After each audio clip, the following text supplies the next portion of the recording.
Dans la capsule vidéo précédente, nous avons vu comment configurer un nom de domaine personnalisé en utilisant Azure App Service. Désormais, notre application déployée dans Azure App Service est accessible à partir du nom de domaine demoappservice.clouddns.ph.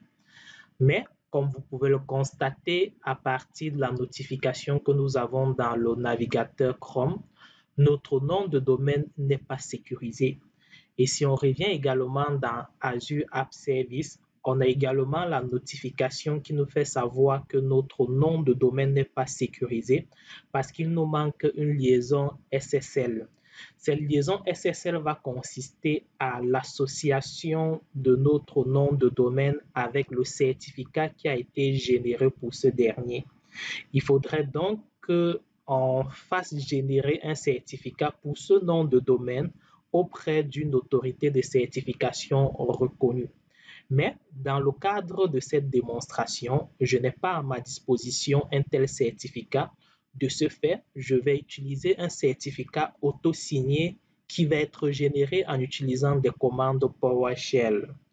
Pour réaliser cela, j'aurai besoin d'utiliser les commandes PowerShell suivantes. La première commande, c'est la commande New Self-Sign Certificate. Pour cette commande, on a besoin de renseigner le paramètre set storage location, qui est l'emplacement où le certificat va être généré. Donc, on va utiliser ici le répertoire set:/localmachine/my, qui est l'emplacement par défaut de stockage des certificats sur le système d'exploitation Windows. Ensuite, on doit renseigner le paramètre DNSName. Ce paramètre doit correspondre au nom de domaine de notre application. Dans notre cas, c'est demoappservice.clouddns.ph. Ensuite, on va générer une variable PWD qui est en quelque sorte notre mot de passe. Pour le faire, on va utiliser la commande convert to secure string qui va permettre de convertir le mot de passe qu'on a ici en une chaîne sécurisée. Ensuite, avant d'exécuter la commande d'export pour avoir le .pfx du certificat, il faudrait qu'on renseigne l'emplacement où se retrouve l'empreinte du certificat que nous avons généré en utilisant la commande New Self-Sign Certificate. Pour cela, nous devons renseigner le chemin permettant de retrouver ce certificat-là.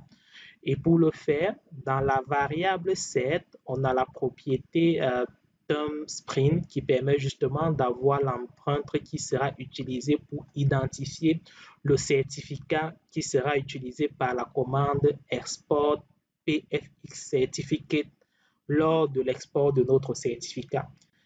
Et enfin, la dernière commande qu'on va utiliser, c'est le export pfx certificate qui prend en paramètre le set, qui est ici le chemin vers le certificat que nous avons généré. Ensuite, le file path, qui est le répertoire dans lequel on voudrait sauvegarder le fichier .pfx. Et dans ce répertoire, on doit spécifier le nom du fichier et son extension. Et ensuite, pour finir, le paramètre password, où on doit renseigner le mot de passe qui doit être utilisé pour générer le fichier .pfx. C'est le fichier .pfx que nous allons charger dans Azure App Service et lors du chargement de ce fichier, il va nous demander de renseigner le mot de passe qui a été utilisé lors de l'export du certificat. Maintenant, je vais ouvrir ma console PowerShell en tant qu'administrateur. Il est important de le faire en tant qu'administrateur. Si vous le faites en tant qu'utilisateur régulier, la commande va échouer parce qu'elle a besoin des droits d'administrateur. Donc là, je vais copier la première ligne de la commande pour générer le certificat. Je vais l'exécuter. Ensuite, on va générer le mot de passe sécurisé. Ensuite, on va définir le chemin du certificat en utilisant son empreinte. Et pour finir, on va faire l'export de notre certificat en utilisant les différentes variables PowerShell que nous avons définies précédemment. Et c'est fait. Si je vais dans le répertoire correspondant, on va se rendre compte que dans ce répertoire-là, on a désormais un fichier .pfx portant le nom que nous avons mentionné lors de l'exécution de la commande.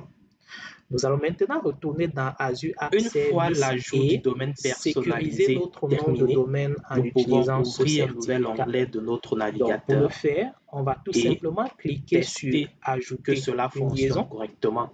Et comme ensuite, vous pouvez le constater, on va sélectionner le nom de domaine pour lequel on va ajouter la liaison, puis on va le faire directement à partir de mon domaine personnalisé. On va aller sélectionner l'emplacement où se trouve notre certificat. N'est pas sécurisé.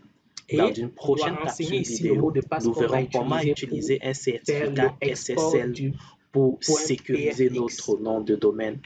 Merci et à la prochaine. Une fois cela fait, on va cliquer tout simplement sur Charger.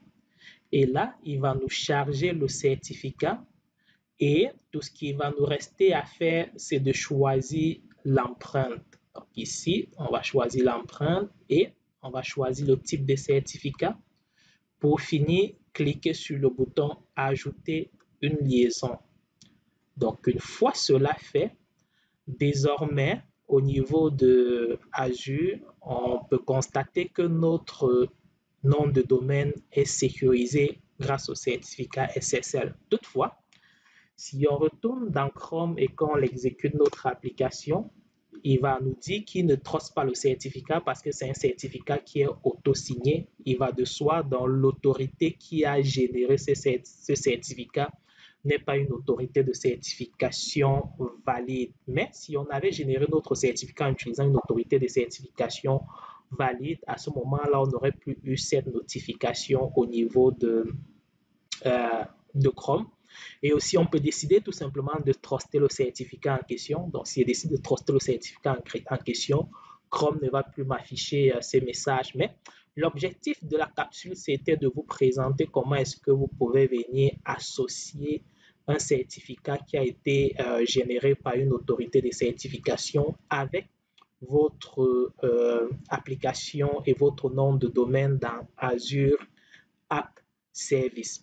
Dans une prochaine capsule vidéo, nous verrons comment utiliser à ce moment le service Azure, le service de coffre de clés, donc Azure Key Vault, pour pouvoir sauvegarder nos coffres, sauvegarder nos certificats et bien évidemment générer même des certificats auto-signés pour remplacer l'approche des générations en utilisant Windows.